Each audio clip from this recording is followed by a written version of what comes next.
how to fix Instagram Messenger update not showing. Hello guys, in this new tutorial I'm gonna show you how to fix the Messenger update not showing in less than 1 minute. So all what you wanna do actually is very easy. Just go to the Play Store and then search for Instagram and update it from here by clicking on this option. And you can do the same thing on the App Store for iPhone. And after that, the messenger update option must be there.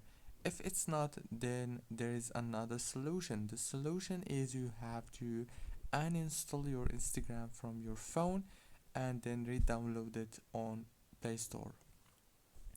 And after that, all what you want to do is restart your phone and reopen Instagram.